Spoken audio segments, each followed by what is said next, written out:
Hi, today I'm for the new REALME C53 and I'll show you how to customize any option on this device.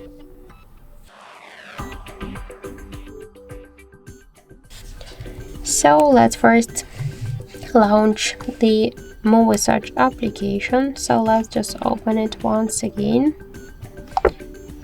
Okay, from AD section you could here select one from the themes to apply it. You could change the backgrounds here. You could hide music controls after 10 seconds, never, to turn on or turn off, to show notifications, the date, and the battery status, show it always while charging or never. Click to go back, switch AD to the settings, tap to always on display.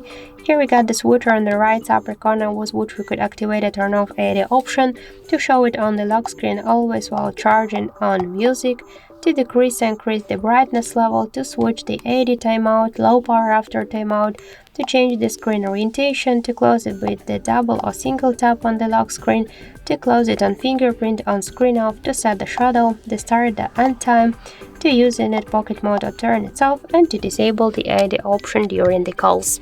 So that's it, that's how to customize AD option on our Realme phone. Thank you for watching, and if you find this video helpful, leave thumbs up and subscribe.